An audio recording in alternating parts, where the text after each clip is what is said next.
Hey, what's up, friends? Laura Alvarado here, back with another speed training. And today I want to talk to you about how to get more of your chats to convert.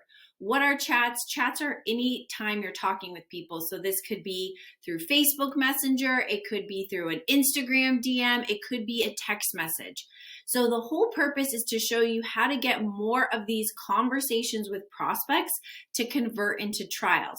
So when I talk to gym owners, I normally hear the same thing. Hey, I am getting leads, and if I could only get more of those leads to come in, once they get in, I know I can close them on a membership, but how do I get more of those leads to come in? So that's what we're going to talk about today. And it's part of my 3-part system for growing and scaling your gym. You need to attract qualified prospects, convert them into long-term members, and then retain them so they stick around. All right, so let's dive right in. So what are some of the problems that I see? Number 1 is unresponsive leads. So you're paying for leads, whether this is on Facebook and they're just not top quality leads. You're following up with them really quickly, but they're just like ghost town, right? You don't hear anything from leads. You're following up, and you're not hearing a peep. Problem number 2 is no-shows. Maybe you do end up having a conversation with somebody and you book them for a sales appointment or their first workout or some sort of free trial, and then they don't show up. Or maybe you have somebody that initially started talking with you through text or direct messenger, and then all of a sudden the conversation just stops and you don't ever hear from them again. Or finally, maybe you tried cold DMing and you realized, hey, cold DMing sucks. This is not the way to grow my business. I don't like cold DMing people, and I really don't want to try this strategy anymore. So if you are suffering from any one of those problems that I've outlined, stay tuned. I'm going to reveal why this is happening and give you the solution. All right, so how do we fix it? The first step you need to do in any text conversation is build rapport. Now, this seems really simple, but let me explain what I mean. If a prospect walked into your gym, you wouldn't yank them into the sales office and say, hey, let me show you the membership options, right? You would ask them some questions. Hey, how's it going? Do you live in the neighborhood? What brought you in today? Can I give you a tour? Right? You'd ask them some questions before you initially pulled them back into the sales office. Now, let me ask you this. If that's how you would treat a walk-in, why are you treating your other leads that way? Here's what I see. You get a lead, maybe it's from a Facebook ad or some other source, and immediately you're like, hey, book your first workout. Hey, when are you going to come in? Right? That's the exact same thing as taking a walk-in who walks into your facility and dragging them into the sales office without asking some questions first. So if you wouldn't treat a walk-in that way, why are you treating other prospects that way? If you feel like, hey, I'm not getting qualified leads or I'm getting unresponsive leads, it's because you're not building rapport in the conversation before you go for the sale, which is to book your first workout.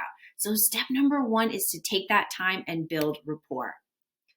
Okay, step number 2 is to understand the difference between automation and connecting with someone. When you get an automated message, it's very easy to ignore it and it's easy to no-show it because you're not associating it with a real person. Now, I get messages all the time. Hey, Laura, just confirming your appointment at blah, blah, blah, blah, blah. I get this from my hairstylist.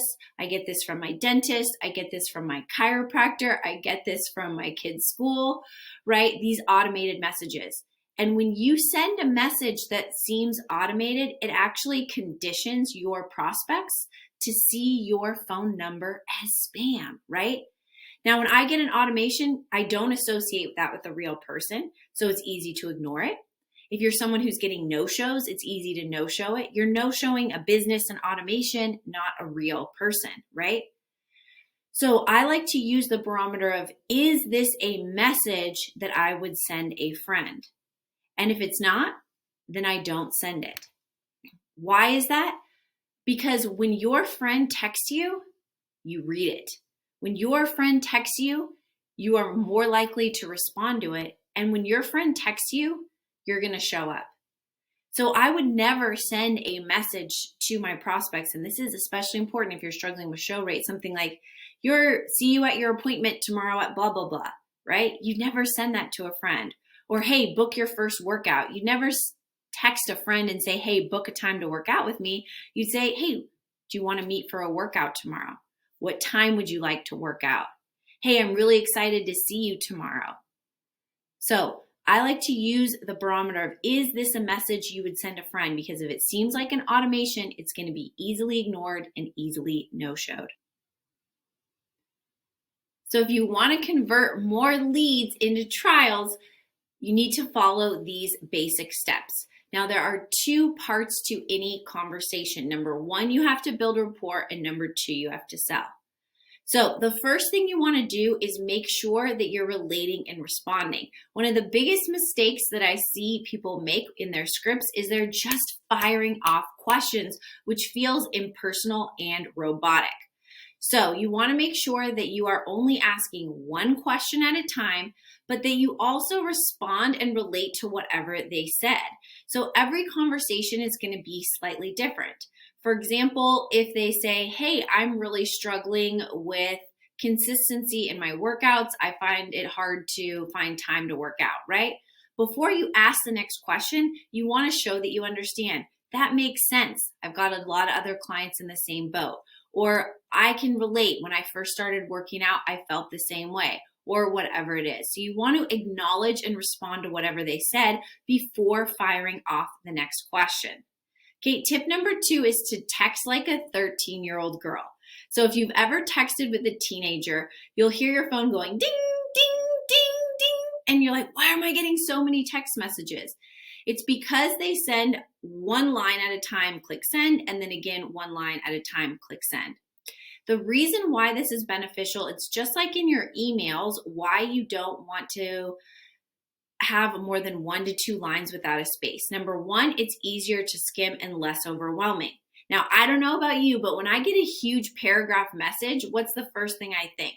Oh, I don't want to read that. That's either going to be someone trying to sell me something, a complaint. It's going to take a lot of time. It's overwhelming. It's just like when you get an email that's one big paragraph. It feels very overwhelming to read. So you definitely don't want to text or DM your prospects in this manner. Instead, break up your message into 1 to 2 line segments by sending multiple messages in a row. Number 3, you want to make sure that it feels conversational. So again, we're using that barometer of, is this a message that I would send my friend? If it's not, if it feels like an automation or something from a business, I probably wouldn't send it, because someone will no-show a business, but they're not going to no-show a friend. So you want to make sure that it sounds conversational. You're using words that your ideal client would use. You're using emojis and abbreviations, just like you would text a friend or family member. And finally, again, is to make it personal. If you're chatting with somebody on social media, whether that's on IG or Facebook, reference things in their personal profile, in their picture, whenever possible. Okay, so after you've built rapport, now it's time to sell. So there's a couple tips that I can give you on selling. Number 1 is to mirror. So it's kind of like if you've ever been in a sales appointment and you have a prospect who's just sitting there and they're like, yeah, makes sense. You're just talking and talking and they're sitting there giving you one-line answers or one-word answers. You know in your head, wow, this sales appointment is going horribly wrong. This person is never going to buy from me.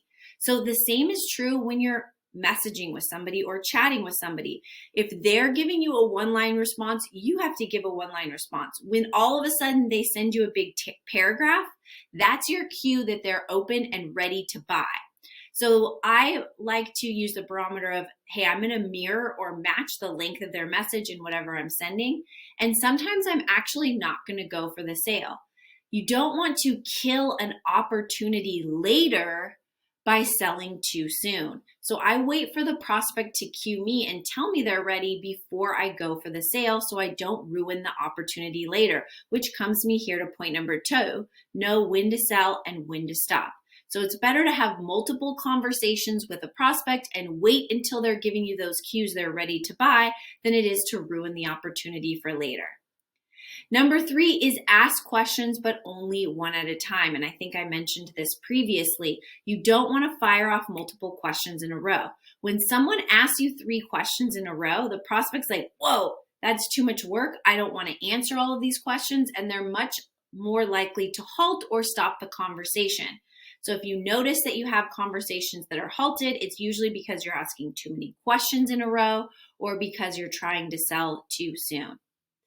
All right, and finally, I like to use the brainstorm close. So rather than just sending an automated message to everyone saying, hey, book your first workout or book a time to come in, right? I like to use the brainstorm close as if I'm just coming up with it on the spot. Hey, here's what I'm thinking. You mentioned this and that. I'd love to help you. Are you available to meet me? Or I'd love to give you a tour of the gym. Or would you like to meet me for coffee and I'll show you around, or something like that. So it feels like you're just coming up with it on the spot. Again, these are the types of messages you would send a friend that you're trying to help instead of a business who's sending an automation.